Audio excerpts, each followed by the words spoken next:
inkproducts.com has now released its newest ink cube refill system for the Epson Workforce 3640,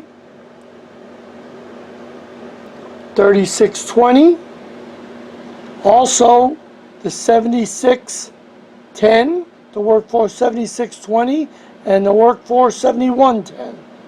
They pretty much install exactly the same, but I'm going to unbox a brand new Workforce 3640 for this video, and then I'm going to show you how to install the ink cube.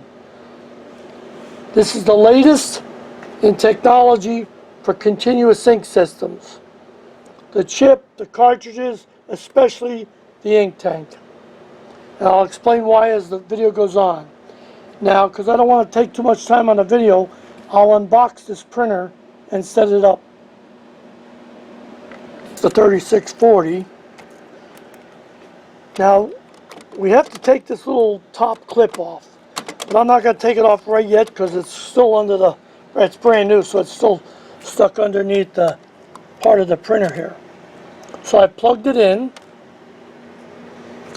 Here's the Epson cartridges. I'm not going to even put the Epson cartridges. Now, if you have a printer that you've been using, obviously, you want to take those out of the printer. But on this video, I just wanted to go right from, because a lot of times we tell you, put the Epsons in first, check the printer out, and then run it. That you should do that. But I'm going to go directly right with the ink cube system. I'm not going to put the Epsons in. Here's the instructions that you're going to get. Always follow the instructions. The videos are old or can change. So we show you everything in the instruction. Color photos, page after page. So basically, just like when we give you we tell you what parts come in. This, you might see a black one, but then in your kit you might get a white one. The parts can vary, the colors can vary. Okay, I'm going to go over. I'm going to turn it on. And I'm going to let it do its thing. Then it's going to tell me put the cartridges in. And then it's also going to move over. Okay, I want English. Okay. Press English. US. Okay, I should have done this before doing the video for you.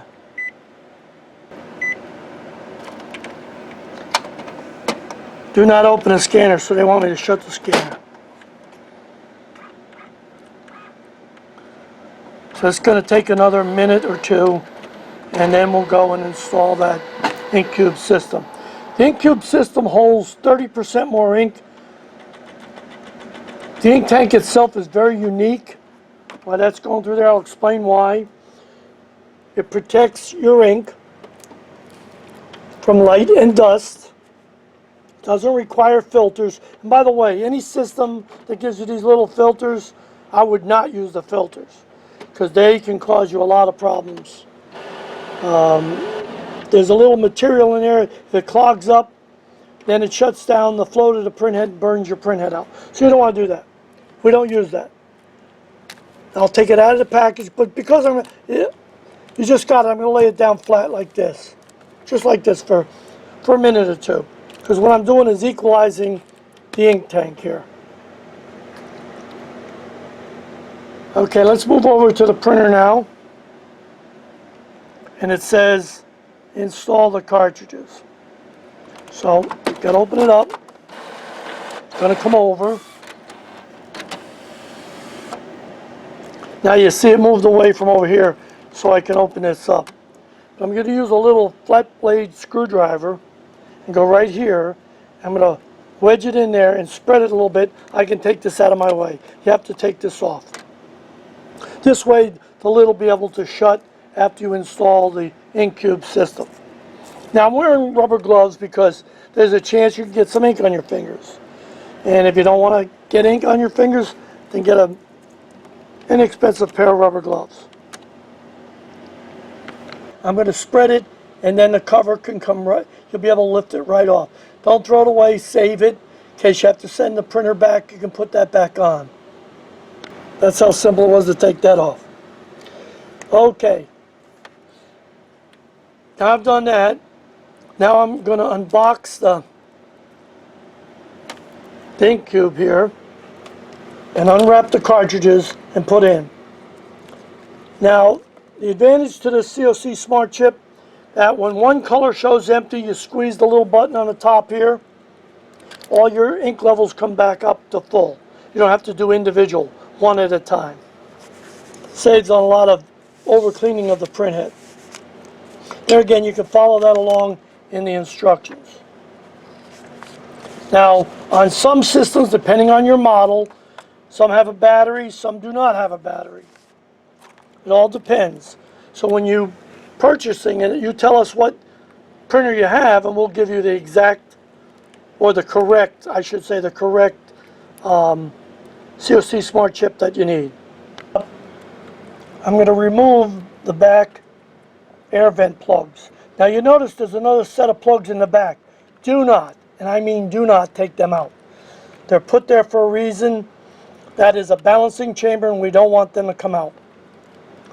For no reason you should take them out. But you can reach in and you can take these rubber vent plugs out. And in the instructions we tell you how to fill the ink cube. It's very simple. It's like filling your gas tank. There. Now I can close this, and there, it's protected. I can put it next to the printer. Now, I still have the printer on. There again, a lot of times we tell you to shut it off, put it in, and then run hose travel. But I'm just going to get up here. I'm going to set it in. Sometimes you have to do this a couple of times because you cannot recognize the cartridges. That's because they're not in. That's guaranteed. That's what it's going to be. And the other thing that you might worry about is when you're taking them out after you puncture them, there's a poppet valve in the bottom. It shuts the ink off so ink can't leak all over. So there, we're getting in. I always work from left to right. I always push right on these little round plugs at the top. You know, I start to go in. I don't push on the tabs. I just set it in just like that. Now you see there's a little air in there. Pay no attention to that. That's actually a good thing. That'll create an air block, which is what we want. So you don't need to purge the system. When you get it, it's all primed, ready to go. And we recommend you install it within 7 days after you get it, because then it's all primed up, it's ready to install. After that time, you might have to do a lot more work like priming and just a lot more things. That's why we tell you to do that. Always push a little bit on the top tab. Push down a little bit and push it to the back. Now if I don't have it in right, I'm going to get cannot recognize. Now let me step over here for a minute and show you. With the kit, you're going to get filling syringes with long tips so you can fill the ink cube back up. You get your brackets. Sometimes, like this is a interlock jumper. You don't need it on this printer, but we include it because you might be buying another printer that needs it. It's a special little purge tip. Shows you how to prime the print heads up. That saves you from buying a set of Epson cartridges right there. You know, should you have to have some troubleshooting, you need that little tip. It's awesome. So you got everything. You got the hose brackets. Okay. So let's go back to the printer now. Now I installed it. Now I just want to see if it's going to recognize. So you can put the bracket, your hose bracket, down on this model, and I'll show you in the next part of the video, the 7610 series. The bracket goes right to the end, just like this. Peel and stick it. And this is the interlock right there. If this from the printer, let me see if I can show you. That goes in. Get a better shot here. It's kind of hard to see. They got it buried up there. If that thing goes into the interlock, sometimes you want to leave the top up so you can see what's going on. Well, you can fold up a piece of paper a couple times and stick it in there. Or I'm going to just stick this little plug in there. See, now it's going to start to take off when I did that. So So I better hold this hose.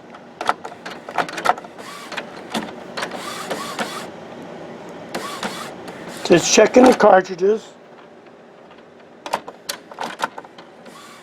See, now it's going to go to initializing. That's without even putting the Epson cartridges in. Now this is going to take up to 6 minutes. And see that little bit of air, it's going to be gone. Because it's going to prime everything up. This is how good these COC Smart Chips are. We didn't even have to, brand new printer, didn't even have to put the Epson cartridges in. And the system I'm using now is our Ultra Pro True Color dye base. We also make it in a pigment base ink. Dye base is great for home use when you don't print every day. Maybe you go 2-3 days without printing. We recommend dye base. But if you do print every day and you want archival waterproof, then get the pigmented ink that we sell system. Now these have pigment ink in them. No ink in them actually, but that has pigment in it. As you can see, it's gone. Because that's what it does when it primes up. Now that little bit of air is going to rise, what we call an air brake. So, ink cannot go backwards. We don't need backflow dampers on this system. We don't need double loop hose brackets. Everything is built in to the ink cube itself. It's right in here. You can't see it, but we build it in. Special chambers are built in. It's drawing more ink out. That's a good thing. So this is going to take 6 minutes. So I'm going to shut the camera off for 6 minutes and then we'll come back. Okay, now I've got the main screen up again. Finished with its initial setup. And it looks good. Now I put the bracket down right on the edge here, like that. I let out a little hose so it could go back and forth. Now I still have my jumper in here. Now there again, you can use a piece of paper, or sometimes in your kit you're going to get a little rubber plug. This is just for testing. So I still have to install my outside hose bracket, this little hose bracket on the outside. That'll hold the hose just like that. Then you'll be able to close the lid.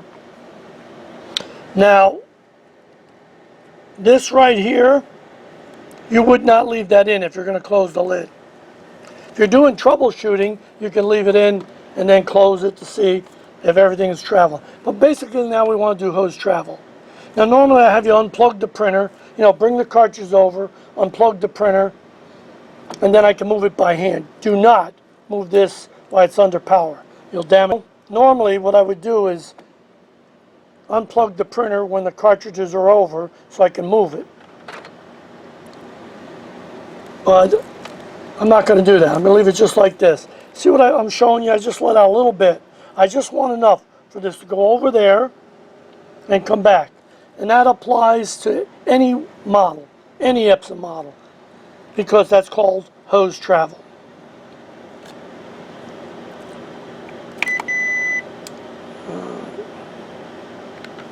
In the one cassette, say OK. Now there again, if you've already had the Epsons in, you've been printing with it, some of the stuff you can skip. Because normally when you have the Epsons in, I like you to do a nozzle check, make sure your print head's working, because the ink system's not going to fix a print head that's not working, or if you're out of ink in a cartridge. So you want to make sure it's working in good order, then you can put it in. Then I'm going to go to setup. I'll look at ink levels for a second. Everything looks good. I want to point this out. This is your waste box. That's around the back. You have to replace those from time to time. We have them up on our website where you can buy it. Does not need to be replaced. It just resets. It's another little money maker, I think.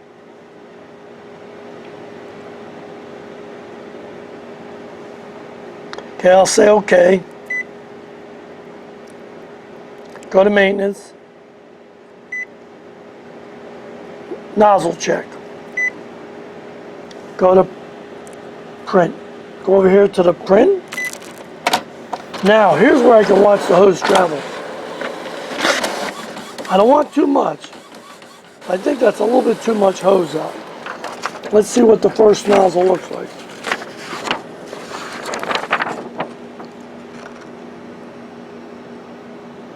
Looks very good. Very good. Okay, that's how simple it was to install the ink system. Now what I can do is, through that hose travel, I'm going to back up a little bit here. Okay, I said done.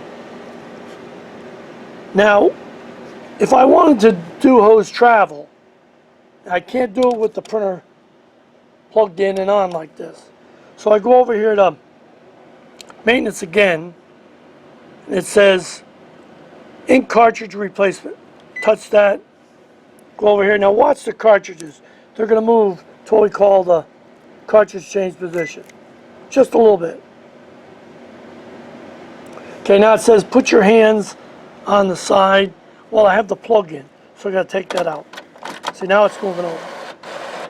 Just enough to clear this side right here, so we can take them out. But I'm not going to take them out. I'm going to go unplug the printer, and then we're going to do hose travel. Now I can move this by hand all the way over.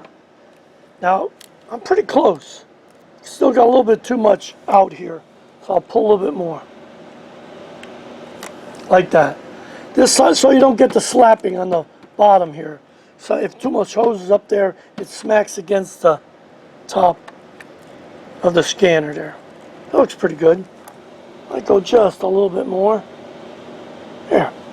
It's got a nice, then I can install a hose bracket on the outside, and it's nice and straight, just like that. Okay, now I'm going to close without putting the plug back in. That was just did that to show you. Now I can close the lid. That's it. Now I'll plug it in and turn it on. It's going to come on. Now sometimes you'll get cannot recognize, because by unplugging it like that, the printer gets confused. So you have to pick the system up and put it back down. Sometimes it doesn't. It all depends. Depends on models. It depends on a lot of things.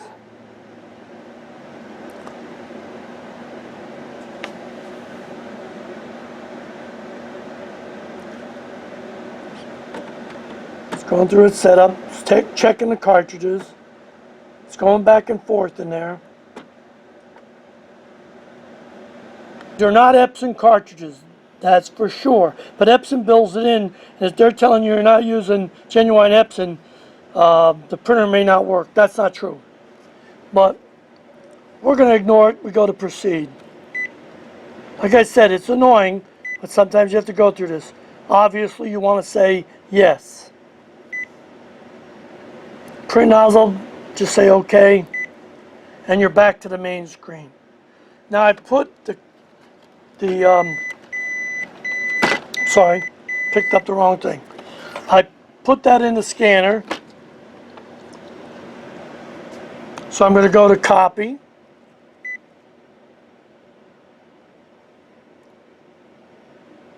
Then you can tell what you want to do. Or you can go to settings. You know, okay, let me go over here to settings. Okay. So here's where you can set two-sided, quality. I leave it on text image. You know, and that everything else should be okay. Come over here to where it says start, because it's color. Press that. I'm sorry, copy, start.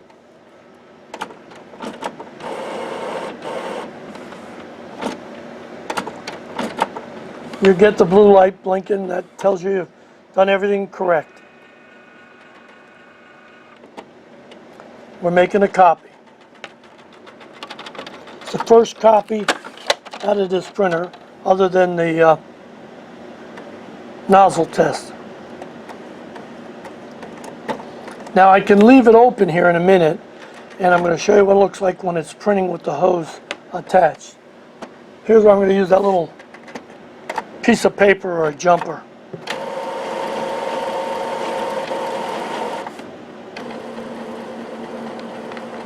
Now it says close the scanner, I know. I could use a folded piece of paper and put it down in there. You can see it triggered it. Or I can, if your kit comes with one of these little blue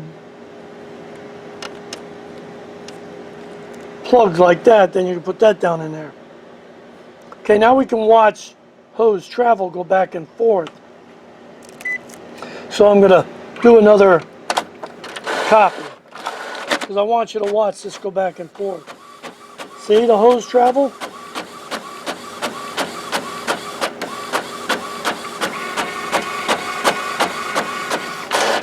And there you go. Awesome. Very, very good. That's how simple it was. Now, if you had the 7610 or the 7620, which is the wide format, or the 7110, this little plug would go over here. We don't need it on this model. Or the 3640, 3620, this is not needed. I left it in there. But the only difference between them is on the 7600 series, this bracket is just a little bit wider. That's it. It installs exactly the same way. So whether you have the Workforce 3640, 3620, the Workforce 7610, 7620, and the 7110, the InkCube system installs exactly the same way on a printer you've already used or a printer right out of the box.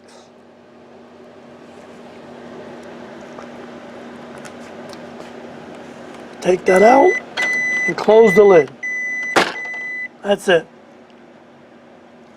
So for more information, go to inkproducts.com.